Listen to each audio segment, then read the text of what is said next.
क्या आप भी रोज हार्डवर्क करते करते रात को सोने से पहले एक क्वेश्चन जरूर पूछते हैं कि क्या हमारी प्रिपरेशन सही डायरेक्शन में जा रही है? Whether I am preparing in the right direction or not. Hi guys, this is me Kritika and मैं कोशिश करूंगी to resolve this query of every aspirant जो मुझसे कमेंट सेक्शन में भर भर के सिर्फ यही क्वेश्चन पूछता है कि दीदी प्लीज बता दो ना कि कैसे पता करें कि हमारी प्रिपरेशन सही डायरेक्शन में जा रही है। ओके, तो सबसे पहला जो पॉइंट मुझे लगता है जो मेरे केस में था वो था कि मेरा मॉक टेस्ट का डर खत्म हो गया था। तो अगर आपने मेरी प्रीवियस वीडियोस देखे होंगे तो उसमें मैंने बोला है कि मुझे एक सब्जेक्ट का फोबिया था, वो था मैथ्स। तो मैथ्स के चलते मैं मॉक टेस्ट नहीं देती थी, मुझे आलस आता था, मुझे डर लगता था कि यार इससे मेरी रियल परफॉर्मेंस रिव्यू हो जाएगी। और बहुत सारे बच्चे ऐसे होते हैं जो डर के मारे, बहुत ज्यादा डर के मारे, मुझे कमेंट भी आया था कि मैं डरती हूँ मॉक टेस्ट देने से। तो यहाँ पे आपको पता चल जाएगा कि अगर मॉक टेस्ट आपका परफॉर्मेंस फ्रेंड बन गया है तो यहाँ आपने आधी बैटल जीत ली है, क्योंकि जो बच्चे सक्सेसफुल हो रहे हैं ना वो कंसिस्टेंटली मॉक देते हैं, ठीक है, उससे उनका परफॉर्मेंस गिरता नहीं है, वो उसको रिव्यू करते हैं और अपनी कमियों को देखते हैं और लिखते हैं, ठीक है।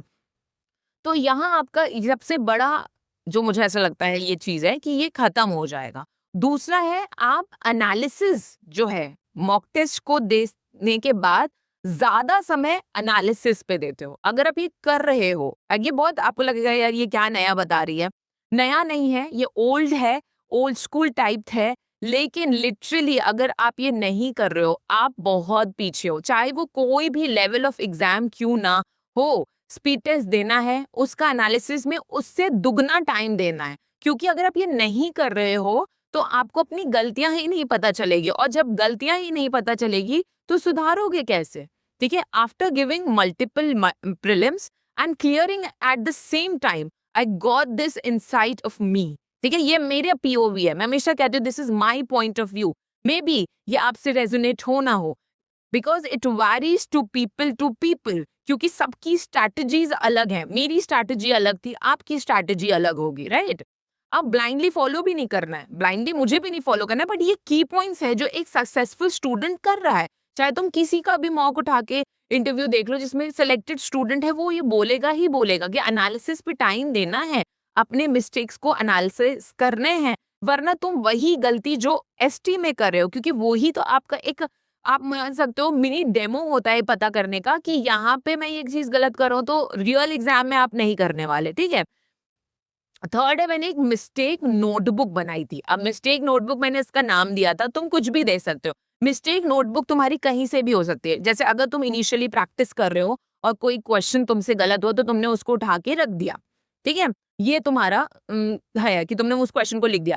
एसटी में तो तुम क्वेश्चन गलत करोगे ही करोगे, ठीक है, तो वो वहां से भी तुम्हें उठा के लिखना ही पड़ेगा। अगर तुम ये नहीं कर रहे हो तो I mean it, I give you guarantee, अगर तुमने सिर्फ पढ़ के छोड़ दिया है, मैंने 1 साल 1.5 साल यही किया था कि मैं रिव्यू करने के तरीका मेरा यही था कि क्वेश्चन देखा, उसका आंसर देखा, उसको पढ़ लिया, आप रिटेन ही नहीं कर पाओगे तो उसको लिखना ही पड़ेगा कहीं ना कहीं आपको नोटबुक में। सो इट्स वेरी नेसेसरी कि आप अपने नोटबुक में लिखो। उसका नाम मैंने फन लविंग में मिस्टेक नोटबुक लिख दिया था, तो मैंने उसका नाम ही मिस्टेक नोटबुक दे दिया था। अगर आप चाहो तो कोई भी क्यूट सा नेम कि मुझे याद रहेगी, और वो बहुत अच्छी थी, जैसे नोट मेकिंग टाइप होती है ना वैसे मैं बनाती थी। तो आई गेस थर्ड पॉइंट है, राइट? थर्ड या फोर्थ पॉइंट है, आई don't no, I don't remember the points, तुम अपना देख लो इसको, ठीक है। लिमिटेड रिसोर्सेज मेरा बहुत क्लियर हुआ था कि स्टार्टिंग में मैं स्पेसिफिकली मैथ्स के बारे में इसलिए बात करती हूँ क्योंकि मुझे मैथ्स ही समझने में सबसे ज्यादा दिक्कत हुई थी। तो इनिशियली एक बार तो नोट्स बना लिए थे मैंने। होता क्या था कि मैम और सर के साथ मैं सॉल्व कर लेती थी, लेकिन मेरा डर नहीं खत्म हो रहा था। डर तो खत्म होने का सबसे बड़ा रीजन होता है जब तक आप प्रैक्टिस नहीं करते हो। तब डर किसी एग्जाम का या फोबिया किसी चीज का तभी खत्म होता है जब आप उस चीज को कर लेते हो बहुत मेजोरिटी ऑफ बार, ठीक है। तो मैथ्स के क्वेश्चंस मैं सॉल्व करती थी, बहुत ज्यादा सॉल्व करती गई, तब मेरा डर खत्म हुआ। और फिर उसके लिमिटेड रिसोर्सेज कर लिया। मैं भागती नहीं थी कि एक टॉपिक इस सर से पढ़ा है, एक टॉपिक उस सर से पढ़ा है, नहीं, मैंने इनिशियली बहुत टाइम वेस्ट किया था इसमें। तो मैं तुम्हें यही कहूंगी कि जिस सर से तुम्हें समझ आ रहा है वो तुम इनिशियली कर लो। अगर शुरू कर रहे हो तो उसी वक्त कर लेना और एक ही बार कोशिश करो कि समझ जाओ। उसके बाद रिविजन पॉइंट ऑफ व्यू से तुम अपने नोट्स को ही यूज करना। अगर तुम्हारे पास मल्टीपल इसके नोट्स, उसके नोट्स, इसके नोट्स, फलाने के नोट्स, इसके, तुम्हारे टेबल पे इतने सारे नोट्स हैं, आई एम सॉरी, बहुत क्योटिक है, दिमाग के पास इतना क्योटिक चीजें समझने का वो कैपेबिलिटी नहीं होती, एटलीस्ट मेरी तो नहीं थी, राइट। तो ये गलती से मैंने सीखा, तो यहाँ से हुआ, ठीक है।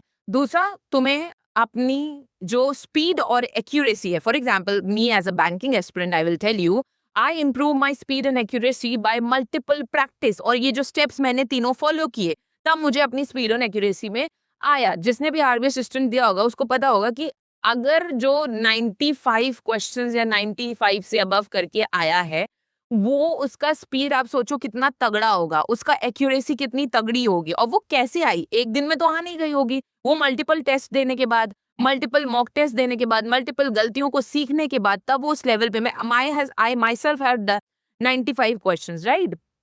तो इसीलिए मैं कह रही हूँ कि ये तुम्हारी फिजिकल साइंस है जो तुम्हें बताएंगे कि तुम्हारी प्रिपरेशन सही डायरेक्शन में आ रही है। अब मुझे ऐसा लगता है कि क्योंकि मैं बहुत ज्यादा मेंटल लेवल पे बोलती हूँ, तो I will tell you, mental level में एक चीज जो मेरे अंदर चेंज आने लगी थी, वो मेरा कॉन्फिडेंस लेवल बढ़ने लगा था, ठीक है। और दूसरा, क्योंकि मैं मोटिवेशन, मेरा कोई इंट्रिंसिक मोटिवेशन नहीं मिलता था, जब मैं ये सब फॉलो करने लगी तो मुझे ये की समझ आ गया था कि discipline is more important then motivation. If some days, there were days when I was not able to solve 100 questions. So what I did on that day was I was solving 20 questions, but I was still practicing the question. I did not give up on any question. I did not give any subject for, and this goes to my current affairs sections also. The problem is, initially I had a lot of problem reading current affairs or listening to current affairs. But the key to crack any exam is you have to practice each and every subject every day. That is the reason people of giving only 6 months clear. And what do others do? Are making mistake that they are not doing the things every day punctually. Consistency is the key. मैंने सारे अपने videos में ये बोला है कि अगर discipline और कंसिस्टेंसी नहीं है, स्ट्रॉन्ग माइंडसेट तभी बनता है जब तुम हर अपने एस्पेक्ट को डिसिप्लिन से कोरिलेट करोगे। अगर तुम ये नहीं कर रहे हो, I am sorry, you are out of the race initially. तुम तो बैठे ही नहीं क्या कहते एग्जाम में, पहले ही तुम बाहर हो गए। ये तुम नहीं करना, मैं खुद भी करती हूँ और अभी भी कर रही हूँ, ठीक है। दूसरा, तुम्हें एक लेवल ऑफ कामनेस, जब जैसे फॉर एग्जाम्पल एक मेरे पास एक छोटी नोटबुक आती है, उसको जिसमें पहले हम लोग फोन नंबर नहीं लिखते थे, सो आई हैड दैट, पता नहीं, आई डोंट रिमेम्बर यहाँ पे रखी भी है कि नहीं, तो आई डोंट रिमेम्बर। अगर यहाँ पे रखी होती तो मैं 1 मिनट, मुझे 1 मिनट देना। सी, ये जो नोटबुक है ना, इसमें मैंने मल्टीपल अपने, पता नहीं तुम देख पा रहे हो, इसमें मैं लिखती हूँ अपनी चेकलिस्ट, ठीक है। तो जब डिसिप्लिन आता है ना, तो तुम्हारी ये जो चेकलिस्ट है ना, ये पूरी होती जाएगी। See, I right now also write on this thing, पता नहीं, I don't know camera focus कर पा रहा है कि नहीं, बट ये फोकस, ये चीज मुझे बहुत हेल्प, ये बहुत ओल्ड स्कूल है, but it works for me, and if it works for me, it will definitely work for you too. Guys, this is what I talk about. Discipline comes here, कि तुम्हारी जो, जब तुम इसको रात में चेक लिस्ट ऐसे टिक करके सोओगे ना, अलग लेवल ऑफ कॉन्फिडेंस आता है। ये तुम्हारी मेंटल स्ट्रेंथ बताता है, ये तुम्हारा हार्ड वर्क बताता है, ये चांसेस ऑफ सिलेक्शन बताता है। ये मैं ऐसे नहीं बोल रही हूँ, इतने सारे एग्जाम्स देने के बाद बोल रही हूँ, ये सारी चीजें over a period of time मैंने सीखी हैं, ठीक है। तो मैं तुम्हें वही बताती हूँ जो मैंने अपनी गलतियों से सीखा है।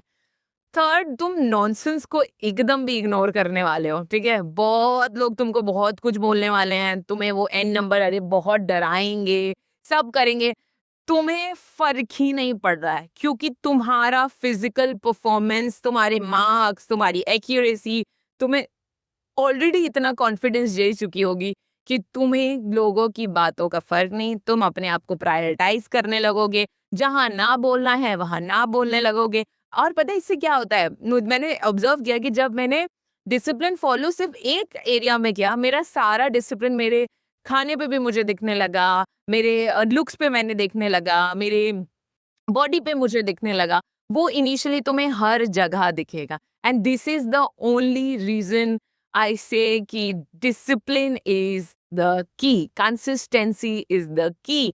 दिस एंड मेंटली स्ट्रॉन्ग होना इसी को कहते हैं, अलग नहीं होता, जहां आप अपने सारे डिसीजंस खुद लेना सीख जाते हो और वो जो आपने डिसीजन लिए होते हैं ना, उससे किसी को कोई हार्म नहीं हो रहा होता. Nobody is getting harm by your decision clearly. So I hope ये सारे पॉइंट्स तुम्हें कहीं ना कहीं मेरी तरफ से जो मुझे लगते हैं तुम्हें हेल्प करे हो, और मैंने तुम्हें हेल्प की हो जानने में कि ये चीजें तुम कर पा रहे हो या नहीं, और ये तुम्हारी प्रिपरेशन सही डायरेक्शन में जा रही है.